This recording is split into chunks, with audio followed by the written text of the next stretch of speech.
今天呢，我来到了2026蓝牙亚洲大会，一起来看一下 Bluetooth 能够给大家带来一个什么全新的体验。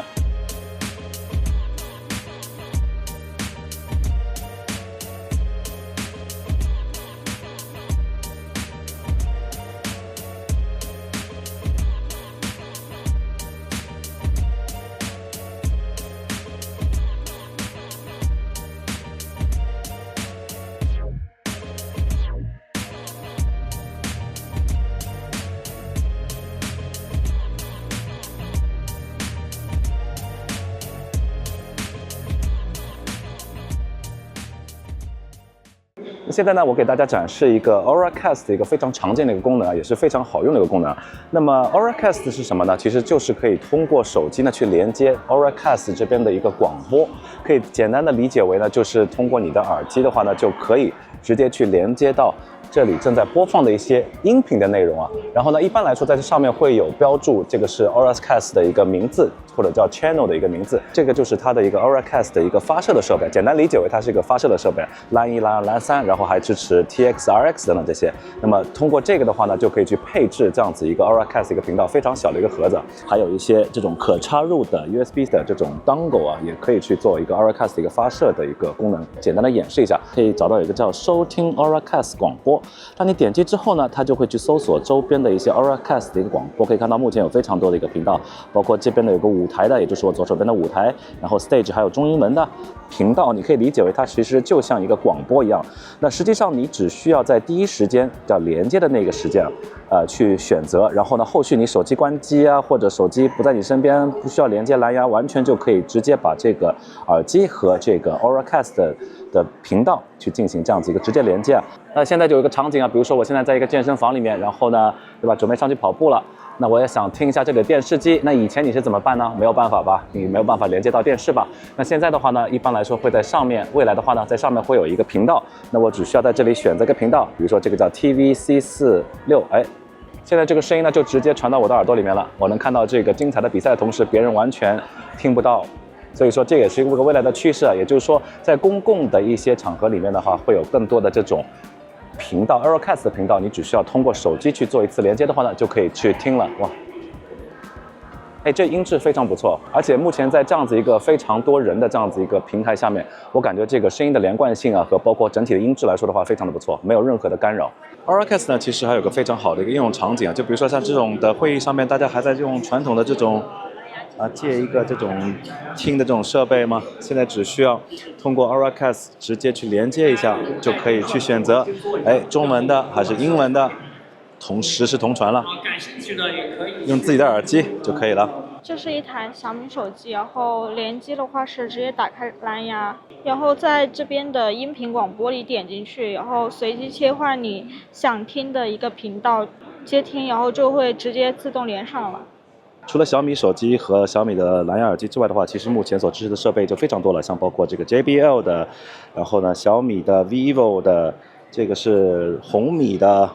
Auracast 还有一个比较有意思的一个做法，就是你通过自己把这台手机变成一个 Auracast 的一个发射端。简单来说的话呢，就是我目前这个手机就可以支持一个 Auracast 的一个发射，然后呢，我可以去设置我的自己的一个名字甚至是密码，然后呢，我身边的只要佩戴着或者说携带着这样子一个 Auracast 的耳机的人呢，就可以通过我的这台手机直接接入到我的音源，那么就可以我们两个人坐在飞机上面一起去观看一个视频，两副不同的耳机甚至是多副的耳机去进行一个同时的一个聆听和观看，这种场景的话还是非常有意思的。我现在给大家展示一下未来的车会是什么样子啊？那么我现在给大家展示的是这个数字蓝牙钥匙方案，设备能够感受到它的一个具体的一个位置。那这样子，这个就是我们的设备。到时候这个节点是相当于直接手机就可以充当钥匙，以及节点是放在车内的，相当于每台车机跟手机就能达成这一个效果。那我们现在呢拿着这个钥匙呢，未来就是一个手机的一个形态，然后再绕着车来感受一下。那么现在可以看到我在车的前方的位置，那这里的电脑就显示我在车的前面。当然，你在车上可以有多个传感器，所以可以更精细的去定位你的整个的位置在后面了。这个跟我们传统的，包括像手机钥匙还有那种卡片钥匙的话，具体改变了一些什么一个使用场景，以及未来的发展方向，你觉得是什么呢？从技术的角度来讲，我们之前的方案就都是，比如说蓝牙的 RSSI， 它精度会没有我们这个 CS 的高，这是蓝牙6.0新推出的 CS 技术。及钥匙现有的方案有 UWB， 它是成本高而且那个功耗没有这么低的一个方案。可以这么理解，我未来带着我的手机走到这边的话，这里的迎宾灯就可以亮起。是的，然后我是的，走到后面，对吧？手机甩一甩，晃一晃，这些就可以自动抬几个后备箱，所以也会给到一些新的一些全新的一些使用场景和一些全新的体验。是的，是的。I'm very honored to have David Hollander here, VP Marketing of Bluetooth Seek. It's really good to have you here, Dave, today. It's great to be here. I appreciate you spending some time at the booth. And I've been seeing a lot of new development happening with the Bluetooth industry. Yeah, there's a lot of excitement right now and a lot of things happening. 2026 and 2027 really promise to be a really, really exciting year where we start seeing things come to market that have been a long time coming, and we're excited. Bluetooth has been around for like decades. And 28 years. 28 Can you believe years? it? Wow. Yeah. I think nowadays like everyone has its own Bluetooth, right? Like your watch, your headset, and everything is like it's already in your life. And I'm really excited to see like what new technology and also new features that Bluetooth technology and protocols can bring to the life. Tell you one thing that we discovered recently about the fact that, like you mentioned, Bluetooth has just become a part of everyday life. Yes. So we did the math recently, and we figured out that since the year 2000, there have been 65 billion Bluetooth devices. That's about 8 Bluetooth devices for everyone, each individual on the planet. Each person has Bluetooth. Yeah. Wow. And so that just kind of gives you an idea of how pervasive and how ubiquitous the technology has become in everyone's lives. And now we're expanding beyond consumer, right? I think, Bluetooth is known for its consumer applications, its killer consumer applications. That's streaming audio. That's, like you said, the connected device market.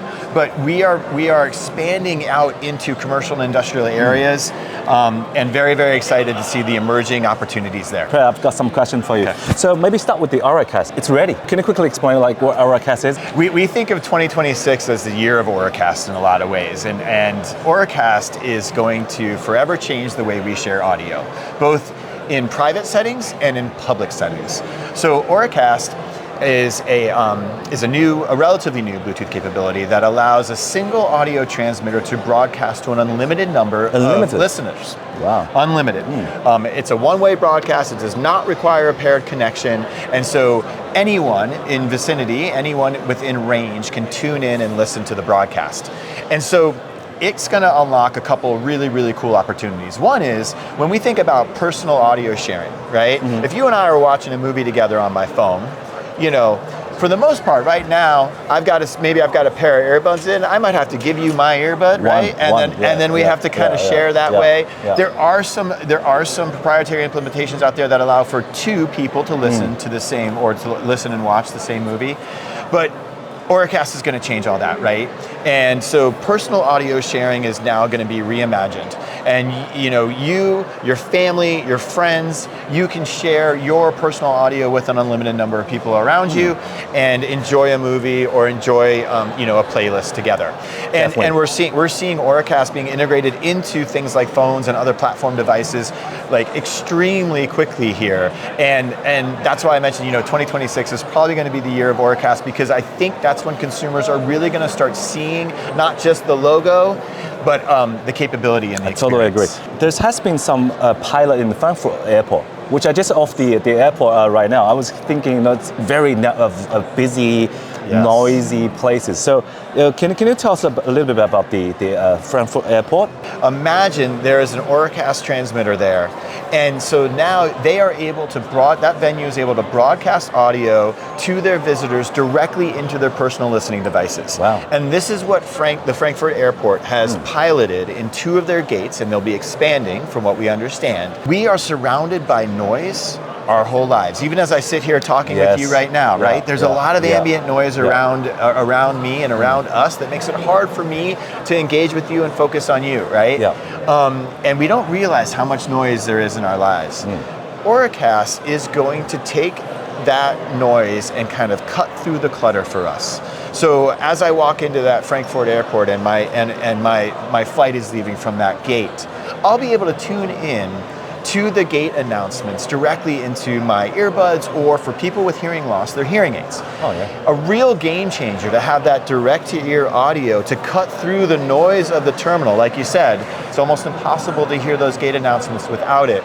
And that's just one example of a public address system in a public venue implementing Auracast to help the people and the visitors there to hear better in those locations. We're seeing it in theaters, we're seeing it in cinemas, we're seeing it in conference halls like this one.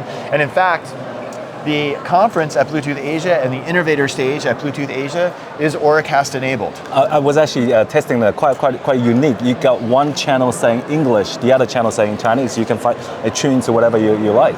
It's a bring your own device experience. Definitely. You don't have to borrow one from the venue, and I think that's part of the power of it. I realized there's a new technology coming, which is this Bluetooth channel sounding. Yes. So maybe give us a little bit of intro on exactly what it is, and also what can it do to our lives? Absolutely, yeah. Channel sounding isn't a very common term, right? And it's not certainly one that a consumer might be familiar with. But what Bluetooth channel sounding does is it provides secure, fine ranging. So really, it's enabling distance measurement, true distance measurement from device to device. Okay. So what does that mean? So from a consumer perspective, one of the ways that they're going to be experiencing Bluetooth channel sounding is in the automotive digital key space, right? So we all have seen either our fobs or our phones becoming our fobs, and we're gaining access not necessarily through a key, but through simple proximity to our vehicles, right? They can sense us approaching, and they'll unlock. They can sense us leaving, and they will lock. And with channel sounding, the accuracy and the security of those solutions are going to help make that experience a lot more convenient and a lot easier for all of us. So this individual personal item finding market where you can make sure you'll never lose your keys again, right? Those item finding solutions are going to become, again, more accurate and therefore providing a much easier and richer experience for users. With Bluetooth channel sounding, you can actually achieve down to centimeter level accuracy. Centimeter, wow. And that makes a big difference when you think about whether you want, whether the solution needs to understand, are you inside the car? Are you outside the car? How far away from the car are you? So we are very, very excited. Our members are doing amazing things with Bluetooth channel sounding to make those digital key solutions, as friendly and as user-friendly as possible. So basically, can I say the key knows where you are? Yes. That's a smart key, huh? Yeah, exactly. When you think about the billions of connected devices out there, and what can happen when you understand the distance between those and between you and all of your personal devices out there, there's so much there's so much potential there, right? Yeah. More intuitive behavior between you and your devices can really become very real when it better understands distance. If your home understands where you are, and by the way, if there are multiple people in the home, understanding which one is in a room or leaving a room, that your home can better cater the experience, your home experience, to individuals and to families. And that's just one example of how understanding distance can help user experience. There is a project and a specification that is about to be released, actually, that will introduce ultra low latency to what we call Bluetooth HID devices, human interface devices.